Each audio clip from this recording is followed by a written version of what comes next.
Good morning, everyone. We have a small class today because we have a lot of people doing the FTX stuff this weekend. But we also have a short class, so that's exciting. So, what we're going to do today, we're going to finish up this lecture. And just a reminder, this is the last lecture before the midterm. So, your study guide is posted on this week's module. So, that would be module 5. So, if you would like to go ahead and start filling that out. Usually, what I have students do is just have me look over their study guide while we do our one on one meeting. So, if you have not scheduled that with me, make sure that you do so. We do not have class next week because all we're doing is one on one meetings to work on your policy brief. So, you need to send me an email and we will schedule the time and I'll send you a Zoom invite and we will work just one on one together to make some progress on your policy brief. Like I said, sometimes students will just have me take the first 5 minutes of that meeting to look over their study guide, and I'm happy to do that. Just make sure that it's filled out. If you just show me the bare minimum, there's not a whole lot I can edit for you. So the study guide is just a bulleted list of terms that you need to know. I recommend that you go through your notes and the PowerPoints and the readings and to fill all of it in. Put as much information as you can find on it, and then I'm happy to cross out what you don't need to know. So the exam is a combination of multiple choice and essay questions. And when I'm asking you the essay question, I'm asking for the full amount of information. I want you to completely demonstrate that you understand the topic. So I'm looking for you to give me as much information as you can about that. So that's why I say put as much information as you can in the study guide, and then I'll go through it and cross out what you don't need to know so you don't waste time memorizing something that you're not going to be tested on.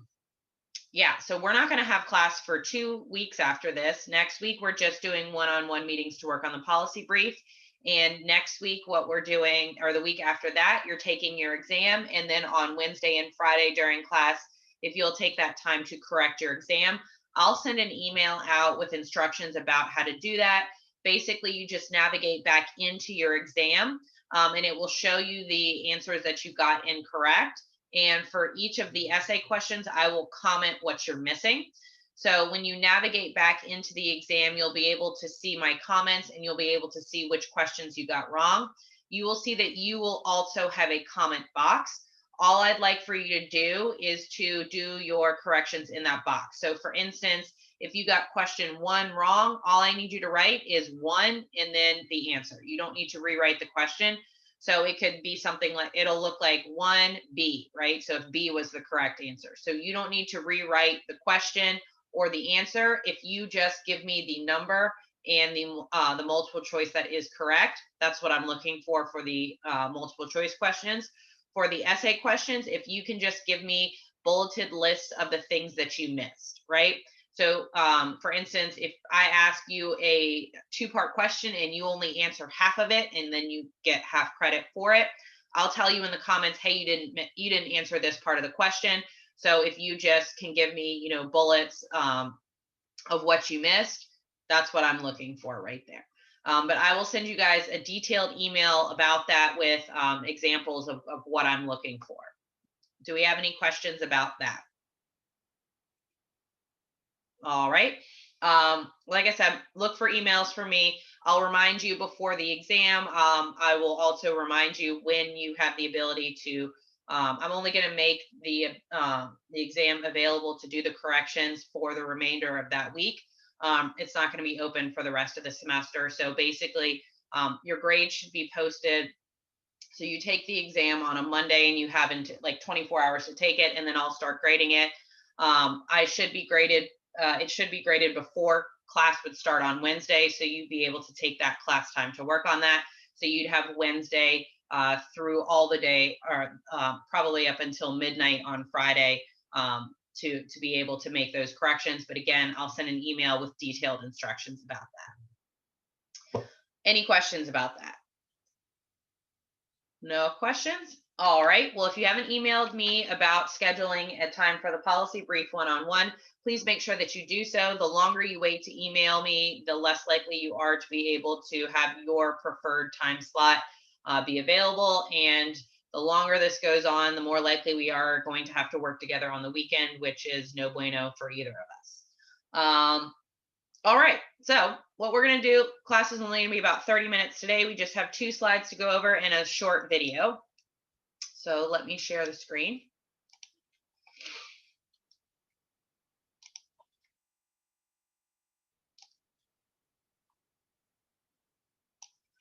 All right, so today we're going to pick up where we left off. So the last slide we went over on Wednesday, we were talking about post-release work programs. So today we're going to kind of put it all together with the strategy for being able to get prisoners or ex-offenders to work once they are released from prison. So in today's era of mass incarceration, we need to simultaneously pursue 2 distinct rationales for putting prisoners to work once they get released. So first, we need to prepare them for work while they are incarcerated. And secondly, we need to be able to link them to work in their communities. So the second rationale can be understood as the labor market rationale, which just means that prison diminishes work opportunities. So let's talk about that first building block, making prisoners work while they're incarcerated. So this can be seen as actually having them work while they are in an incarcerated setting, or addressing some sort of barrier to work that they might have when they get released. So for instance, if we have an offender that cannot read, we need to start with literacy classes, because they're not going to be able to get any sort of meaningful job if they can't read. So let's teach them how to read. If they don't have a GED, let's have them work towards that. If they don't have any skilled labor, let's get them in a vocational program. If they have a drug addiction, let's get them in drug addiction treatment. If they have anger problems, anger management, anything that can help them link to be able to work when they're released will work for that first strategy. So let's talk about a really unique program that they have in the Oregon prison system. So this is referred to as Measure 17, and it was passed by voter referendum. So the voters of Oregon decided collectively, it was 72% of the popular vote. They said that they want that Oregon prisoners to work 40 hours a week, just like taxpayers. So this was passed in 1994. So they've been doing this for a really long time. So it works pretty well. And basically the way this works is that as soon as a prisoner enters the facility in Oregon, they undergo a bunch of tests to identify possible barriers to employment. And then a plan is developed to help them overcome these barriers. Usually, like I was saying, things like literacy, job training, educational programs, chemical dependency, so on and so forth. And so what they have to do is for 40 hours a week, they either have to work towards these barriers, so taking literacy classes or vocational classes, or they can actually work in the Oregon prison system. So Oregon has invited private companies into the prison, and they have a lot of plants sort of in the prison allowing these inmates to work while they're incarcerated. So each prisoner works 40 hours a week, either in one of these plants, or they will put some of those hours towards any sort of barrier towards employment. So they might have literacy classes in the morning and work in the plant in the afternoon. So I'm going to give you 3 examples of the private companies that they've hired in, but there are much more than those 3. So they have Manufacturing Company or Country. It's a firm that produces custom wood products, and they have a plant within several Oregon facilities, so the inmates can work at this plant. Also, if you've ever heard of TusBuilt, there's a factory, several TusBuilt factories in the Oregon prison system that allows the prisoners to work on that. They produce doors and windows for correctional facilities. But perhaps the best known one is a jeans company known as Prison Blues. So they have a factory in several Oregon prisons as well, so the prisoners can work making blue jeans. They have a cute slogan, made on the inside to be worn on the outside. So the inmates obviously get paid for working in these facilities. They don't get minimum wage. They get far less than that.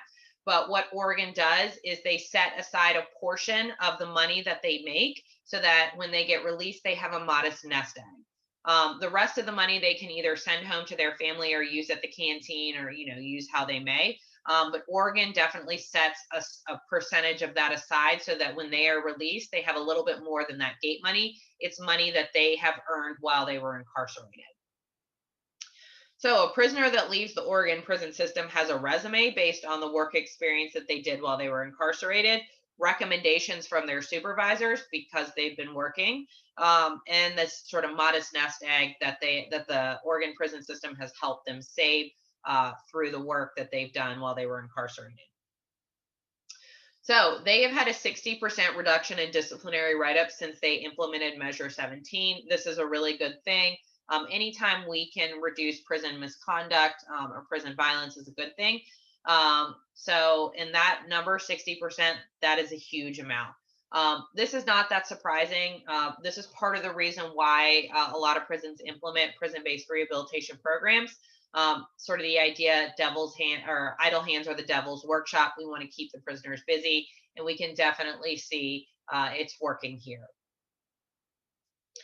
Unfortunately, there has been no official evaluation, empirical evaluation over the long term, so we don't know the effect on employment or recidivism once these offenders are released. The best that we can say from this is that this program can reduce disciplinary write-ups or reduce prison misconduct.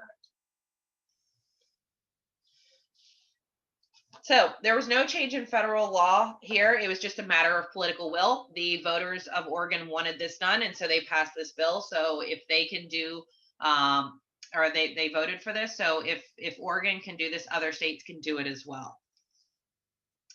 So that's the first building block here is prepare prisoners for work before they get released. You can either have them work directly in prison or do something towards assessing or dealing with one of those barriers to employment. The second one is to actually get them work once they get released. So there are several ways that states can do this. They can borrow successful parts from CEO or Opportunity to Succeed. So they can look at the case manager model from Opportunity to Succeed and allow the inmates to navigate the tricky waters of all of the prison baggage that they have. Because if we just get them employment, but they don't have a place to live, or we get them employment and we don't address their substance abuse problem, it's not going to be very helpful. So you have to remember that this population has a lot of problems. So this case manager model can be very helpful for them. So we need to make sure that we're addressing all of these other barriers to employment without just focusing on employment, but also to be able to provide transitional work while they're dealing with these issues, as well as while they're looking for full-time employment. So that's something that we could borrow from the CEO model, this sort of temporary transitional work so that they have money coming in right away. Because if those of you that have ever applied for a job before know it's several weeks before you get your first paycheck. Even if you start something as simple as bartending or waitressing, you don't get to go out on the floor right away. You're in training and you really don't get those tips. So that's something that we're trying to avoid with these guys. We know that they know some illegal ways to make money, and we're hoping that they don't slip back into those bad habits. So if we can provide temporary work for them so that they can have money coming in while they're looking for full-time employment and addressing all of the other issues that they have with their case manager, this is a good thing. So if we want them to be employed full-time, we need to be able to remove the resistance of hiring ex-offenders. So there's a couple of ways that states can do this. We already talked about the work opportunity tax credits. And so more specifically, that these employers can be awarded up to 35% of the first $6,000 that their employee makes, provided they work for 180 days. So you can make quite a bit of money back as an incentive for hiring an ex-offender, as long as you hire them for more than 180 days. We don't want to encourage employers just to hire an ex-offender and then get rid of them right away for this money. We're hoping to be able to have them working more than a short-term period. So that's one incentive that's available for private employers. Private employers can also purchase federal bonding or insurance. Basically, what you can do is you can get federal insurance policies that will cover you should anything happen. If you are hiring ex-offenders, sometimes other insurance companies don't want to handle that, but there are federal policies that are available for you. You can get assurances from the federal government to protect your businesses and workers should you be worried about hiring ex-offenders.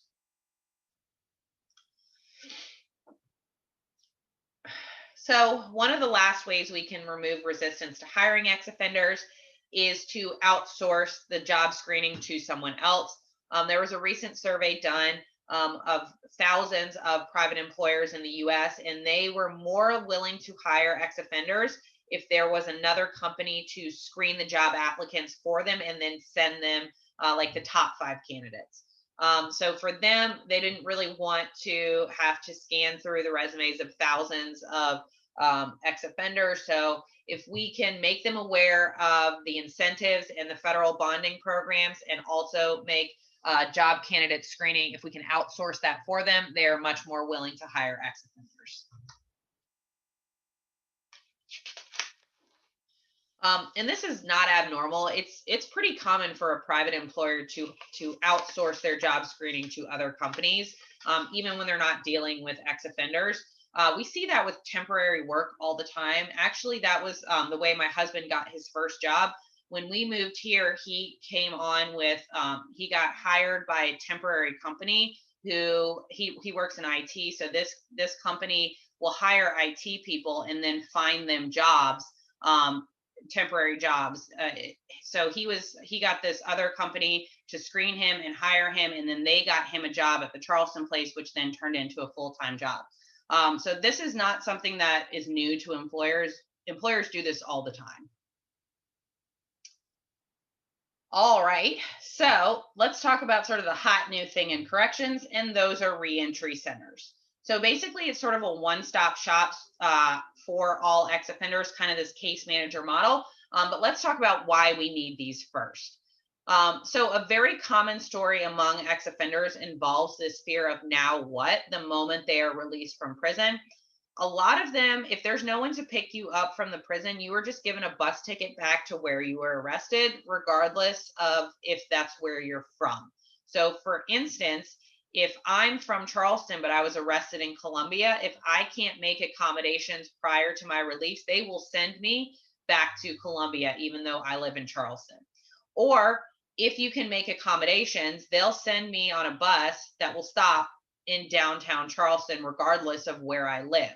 So that's it. It's a very vulnerable time for these people. A lot of times they just get off in the city center and they don't know what to do after that. So once the bus stops, then what? Sometimes they're given gate money. Sometimes they're just given McDonald's vouchers. So I've included a link down here to an article about this, but we're going to cover sort of what this article says. But it was an interview with several inmates who were super grateful for these reentry centers. And so one guy named John Hudgens was given a bus ticket just to the city center, but he had no way to get to the homeless shelter. So he had to ask the bus driver to give him a ride. From the shelter, it was several miles walk everywhere he needed to go. He needed to go to the parole office to check in. He needed to go to the Social Security office because he had been incarcerated for so long. He didn't have a Social Security card anymore, and you cannot work without a Social Security card. And so he was quoted as saying, when I was in the shelter and walking out here on a sunny day, 3 miles to Social Security, there were thoughts. I can just do a little criminal activity, get some money, and I'm just thankful that I didn't. So this guy had been in and out of prison for over 2 decades, so he was particularly resolved to change, but that's not always the case for these offenders. People will go into survival mode, and we already know that these guys know quick ways to make money. If we can avoid that, then we're going to be able to increase public safety. So any preparation that if we spend all this money on these prison-based rehabilitation programs and all this money just to incarcerate them, it's not really ensuring public safety if the second they get released from prison, they slip back into a life of crime because they go into survival mode. So those first few hours can be among most of the vulnerable for the 10,000 people released from U.S. prisons and jails every single week. So inmates walking out of prison and jail are always slapped in the face with the immediate urgency of navigating transportation, shelter, food, and other basic needs. And individuals, like I said, will gravitate towards survival, which makes you very vulnerable. So, like I said, it's not really ensuring public safety if we've done all this work pre-release to reduce their risk of recidivism, and it all goes out the window the second they step out of those prison gates. So, to sort of deal with that now, what vulnerable time, we have, our nation has started to implement reentry centers. So, these started in Los Angeles and New York City, but they are spreading nationwide. And we currently have two in the state of South Carolina, one in Columbia, and one in Spartanburg. So these reentry centers are places for inmate transition. It's a one-stop shop for that immediate assistance. So, like that guy John was saying, he had to go to all these different places. The idea is that we put a representative from those places in one area, so they just have to go to one spot to get all the things that they need. So, newly released inmates can get assistance with food stamps, mental health services, health insurance. There's usually a parole officer on hand so that they can ask questions about them. Or, for instance, if you were arrested in Columbia but you're from Charleston, it will automatically populate that you should be on parole in Columbia. And you can go to this reentry center and have your parole transferred to Charleston so you can be with your family and kids and so on and so forth.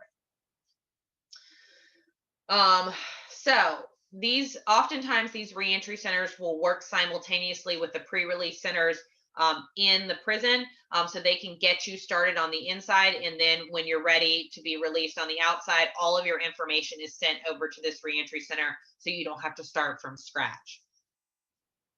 So, like I said, we have two of them in this state. And the ones in Columbia and Spartanburg offer several services. First of all, they offer a lot of classes to inmates. And all of these reentry centers are a little bit different depending on the state that they're in, because every state has slightly different needs. But also, just there are small differences, reentry center to reentry center.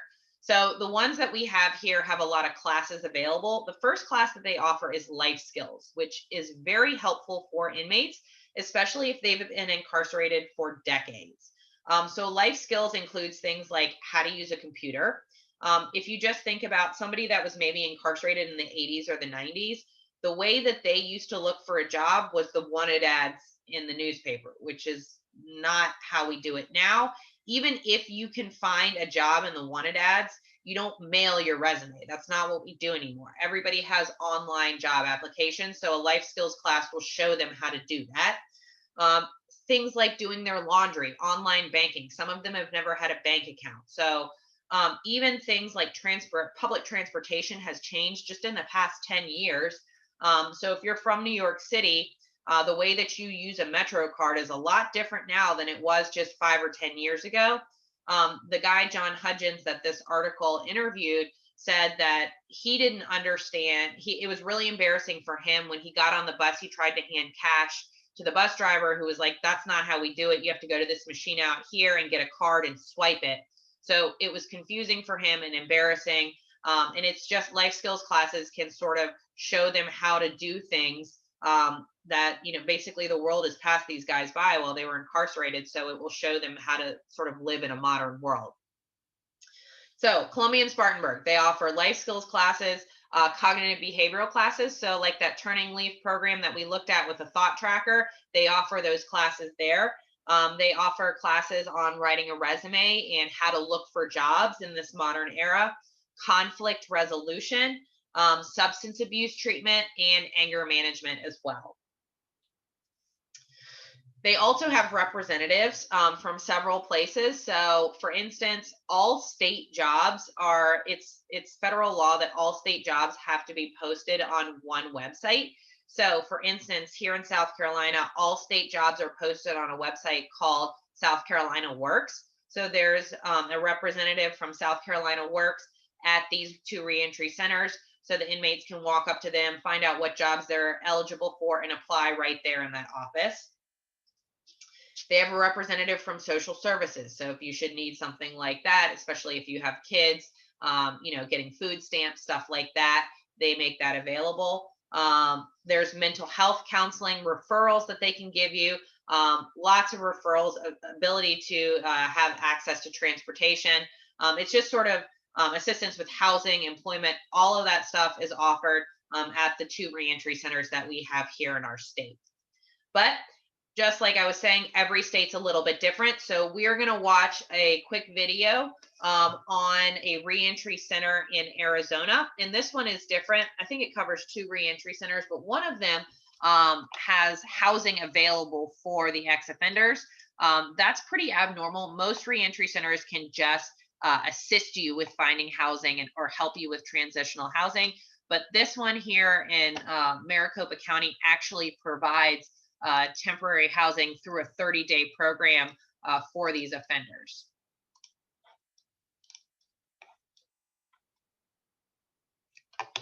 Right.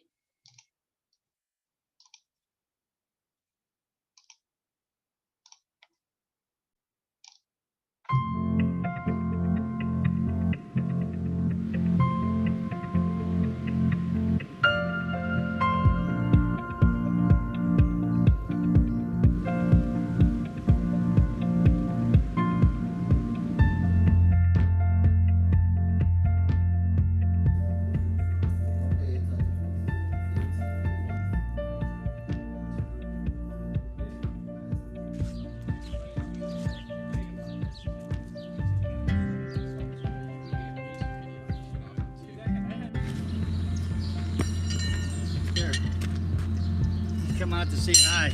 Finding employment, finding a residence, everything I need to go back into society. You know, the reason why they call it reentry is because it's helping you to re-enter society successfully and not just be thrown back out there on the streets, left to your own devices, because we know what that gets us. So my PO brought me over here and put me in the 30-day program to help me adjust to society a little bit more. I was never scared before getting released from prison because I've been out 4 times. I've been out. I just didn't stay out long. I was scared this time. A couple years ago, a lot of offenses that they do now would have been an immediate return to prison. They would have been revoked. Turn around, cuff up, don't pass go. Returning people to prison for their minor infractions helps no one. It doesn't help the public, it doesn't help them. And it's helpful for the Tucson Parole Office to be right here. We're 2 separate entities, but we're on the same property. So all these services are right here. We just walk them down the hallway. Go see, Johnny. He can help you with your resume. He's with DES. Arizona Work. It's changed over the years, Asking for a job is not the same as it was 10 years ago. Guy comes out after doing 20 years, he has no idea how to work a computer. Well, they often come to me and say, Mr. Clark, thank you for changing my life. Thank you for getting me a job. I let them know, I didn't get you a job. You got you a job. I didn't change your life, you changed your life. And walk them down the next hallway, let's go see Chris. Let's make sure that your access and your food stamps are hooked up. We do have a one-stop shop here, getting them their driver's license, their social security card, so when they do get out, they're not waiting 4 to 6 weeks. And CHA, CHC, PCAP that come here. We have all kinds of services that they can do right here at the facility. What kind of intervention can we have in their life to correct what's going wrong? If they're needing family counseling, what is it that we can do to get them where they need to be so that they can be successful? If that means substance abuse, then it's substance abuse counseling and or training. We'll put them into a rehab. This program has taught me a lot, that I gotta change my environment. I gotta get away from that. Like, yeah, there's a lot of people that's gonna be using, but if you really wanna change, you gotta get away from all that. Part of recovery is looking at the ugly face of addiction, honestly. With the officers, the counselors, everybody cares. Everybody's trying to get to that one goal of keeping us sober and teaching us new techniques on how to stay sober.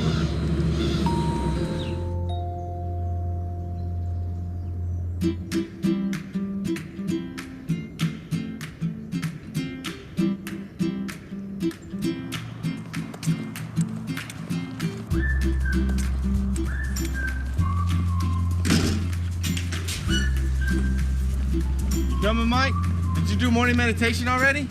One of the things that I feel like we do at the Maricopa Reentry Center is we start setting these men free, whether it's a self-imposed prison or a physical prison. Moving our knees up fast, as low as I can go.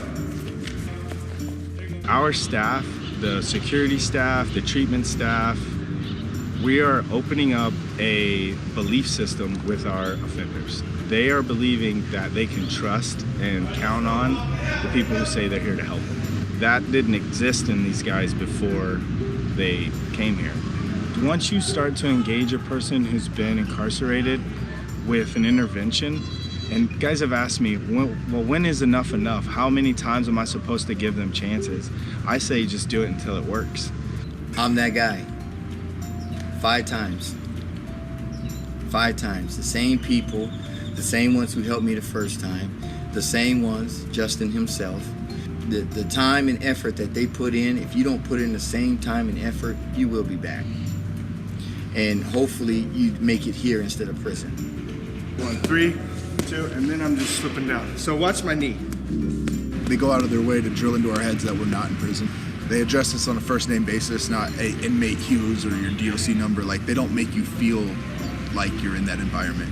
This is where the ego lays at the door. The less I try to be Mr. Tough Guy, the better I'm gonna learn.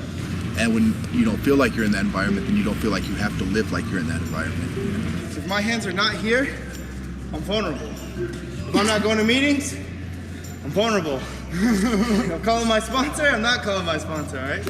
Already calling that too. I refuse to call anybody by their last name here. You are a citizen. You are a person here. Everything that prepares them for that moment is what they get in treatment to then what they get when they go to the real world. And that is the beauty of what this really is. And it's that trust. They have to trust us that we're gonna help them do that. The transition program is definitely amazing, give you somewhere to be and a place that people will hold you accountable. That transition from this really robot kind of prisoner, honestly, to this man who's gonna be a member of my community, that's what I do this for. It's so exciting when they forget their number. They forget what it was like to be in prison. Because that's not who they are anymore. I take this program as a blessing, like a second chance at life, you know what I'm saying? Because now I don't want to use drugs. I'm not going to. You know, I look forward to being a productive member of that community instead of a thorn in its side. This place has saved my life, and I know several other lives in there, and shown us that there is a better way. Like, we need this place. We need more places like this place. I think if he's put back in front of the prison door, but allowed to remain in society, I think he stands a better chance of readjusting himself to society. Instead of making prisons, they should make places like this so they won't have to build prisons. Because you make places like this, people are going to learn.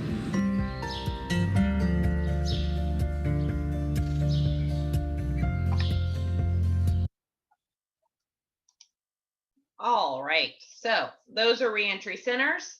Like I said, they're kind of built on that sort of case management model that these guys have a lot of baggage, a lot of problems. And if we do want them to, if we want to ensure public safety and reduce recidivism, if we're going to spend so much money to incarcerate them, we should try to spend a little bit of money to make sure that they're not going back. All right, do we have any questions?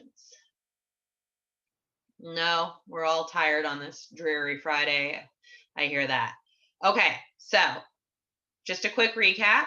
We're all taking the quiz this week. We're not doing Jeopardy. So in 25 minutes that will open. Make sure you do it before 10 a.m. on Saturday. Be sure to send me an email so that we can schedule a time to work on your policy brief. Trust me, you do not want to leave this until the last minute. You're really going to hate your life if you do that.